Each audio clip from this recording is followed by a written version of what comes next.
sur Userland. Alors aujourd'hui, on va parler économie, dépenser moins, surtout dépenser mieux. On va prendre un vieil ordinateur qu'on va mettre à jour et faire en sorte qu'il soit aussi rapide finalement qu'une machine que vous auriez eu payé plusieurs milliers de francs. Alors, personnellement, moi j'ai passé la dernière décennie à utiliser des MacBook Pro. D'abord en 2008, puis après en 2016, et j'ai vu l'évolution de ces machines se dégrader dans le temps. Alors bien sûr, c'est des super machines au niveau hardware. Maintenant, le problème, c'est que quand on veut mettre à jour la mémoire, changer le disque, c'est de plus en plus compliqué. C'est pas fait pour. D'accord ? Ce qui est fait pour, c'est que vous changez ces machines dans le temps. Et sur le principe, je suis pas d'accord. Maintenant, on voit aussi Apple travailler sur des nouvelles fonctionnalités dans son système d'exploitation. macOS qui se rapproche de plus en plus de iOS. Et pour que ça fonctionne, vous devez avoir la machine la plus récente possible. Et ça non plus, ça joue pas. C'est pas correct, quoi. Vous avez payé une machine il y a plus de 5 ans et puis elle devient obsolète. Ça, c'est vraiment inadmissible. Donc aujourd'hui, on va prendre le temps ensemble de mettre à jour une machine que j'ai achetée sur internet. Voilà, celle-ci. Donc c'est un Lenovo X230. Avec 2 x 4 Go de RAM, un disque dur de 180 Go et puis une vieille batterie. Donc on va changer tout ça et on va en faire une machine de compète. Alors ce qu'il faut garder en tête aussi, c'est quand vous achetez une machine, alors que ce soit comme moi une machine d'occasion ou une machine neuve, c'est de réfléchir à ce que vous allez en faire. C'est sûr que pour faire des emails, un peu de traitement de texte et puis de temps en temps regarder une vidéo, vous n'avez pas besoin d'investir des milliers de francs, ça, c'est clair et net. Ce que vous pouvez faire en revanche, c'est investir dans une machine neuve qui sera sous garantie, assurément, avec les spécifications les plus proches de ce que vous avez besoin, un peu plus peut-être, que ce soit un peu évolutif. Ou alors simplement acheter une machine d'occasion comme moi, concentrer sur le contenu plus que le contenant. À savoir que si elle casse, si on me la vole, je m'en fiche en fait. J'aurais pas dépensé beaucoup d'argent. Ce qui est important, c'est ce que je crée avec, c'est ce que je mets dedans. Voilà, alors c'est parti. Donc voilà la machine que j'ai achetée, Lenovo ThinkPad X230. Donc je l'ai achetée sur internet pour 150 francs environ. Elle est venue avec 2 barrettes de 4 Go, un disque dur de 180 Go qui est là, que j'ai déjà retiré. Et puis elle est venue avec un chargeur. Alors bon, j'ai pris une version suisse, mais bien sûr faites attention quand vous commandez. Donc celui-là il fait 90 watts, 90 watts, 20 volts, très bon état. Nickel. Et ce que j'ai acheté à côté, c'est une batterie neuve. Donc celle-ci je l'ai payée 80 francs. Ces 2 barrettes de 8 Go chacune, c'était 80 francs les deux. Donc à peu près 80 €. Et un disque dur, celui-là, 500 Go SSD, je l'ai payé 70, donc 70 € environ. Voilà pour la liste du matériel. Je vous propose qu'on remplace déjà toute la batterie et je vais vous montrer les disques. Donc voilà la bête. Donc c'est ça qui est bien chez Lenovo aussi, c'est qu'on a simplement besoin d'un petit cruciforme et puis de retirer 2 vis pour accéder à la trappe de la mémoire. La batterie c'est encore plus simple, on a des petites gâches qui sont là, qu'il suffit de pousser pour déverrouiller la batterie. Donc on voit qu'elle est un peu usée celle-ci.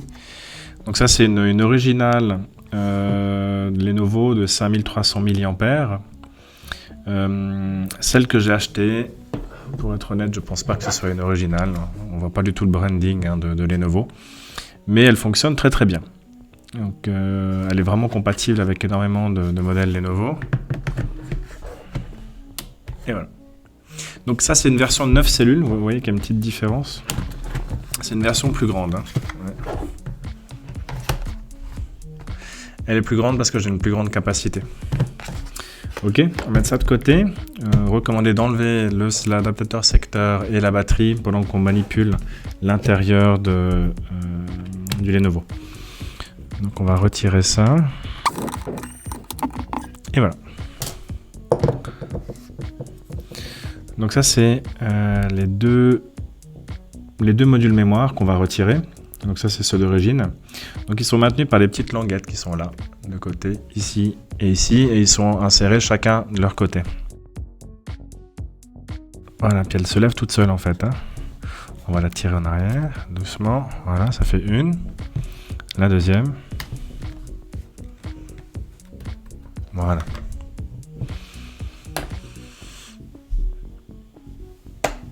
Les nouvelles barrettes.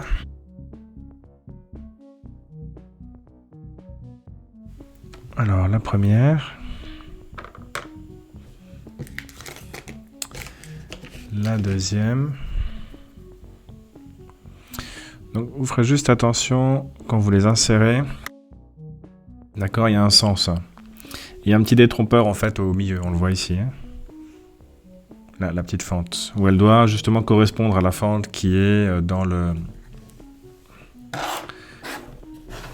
qui est là dans l'orifice. Hop. Donc on y va. Il suffit d'appuyer. Même chose de l'autre côté. Donc là on va la mettre dans le bon sens. Voilà.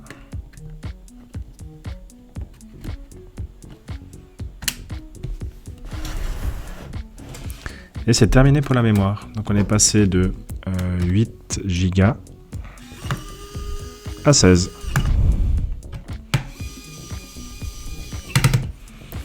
Voilà, maintenant côté disque dur. Alors j'ai retiré déjà l'ancien. J'ai retiré l'ancien parce qu'il y avait ici en fait un petit... je peux vous faire un peu plus net là. Ouais, il y avait ici un petit adhésif qui permettait d'entrer-sortir le disque, de l'insérer plus aisément. On voit que ça colle un petit peu. Donc celui-là, je ne vais plus en avoir besoin. Peut-être le mettre dans une autre machine pour faire du cache, pourquoi pas. Et voilà, tout simplement. Donc on voit qu'ils ont fait un effort. Ils ont imprimé en fait sur la machine de manière assez discrète, hein, tout ce qui est où il faut dévisser si vous voulez accéder à l'intérieur de la machine. Ok, donc voilà, le nouveau disque est déjà prêt. J'ai déjà mis la petite languette. J'ai rajouté un petit sparadrap. C'est pas très joli, c'est vrai, mais c'est pas grave. C'est pas ça l'important. De toute façon, une fois dedans, le disque, on le voit plus. On rajoute les petites baguettes là pour guider le disque à l'intérieur. Voilà, il n'y a pas de sens particulier, ne vous inquiétez pas.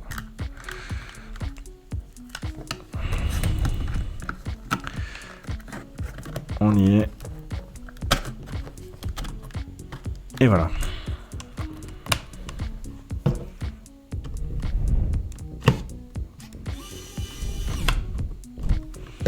Ok. Donc ça, ce sera disposé à la déchetterie. Ça, vous pouvez les conserver ou les revendre. Peut-être quelqu'un qui en a besoin. On va remettre la nouvelle batterie. Donc ici, vous avez le deuxième loquet qui par défaut force la fermeture, donc on ne peut pas le pousser. Mais là, il faudra forcer le loquet. Voilà, et là, ça ne bouge plus. Donc la batterie est déjà chargée. On va voir ce que ça donne.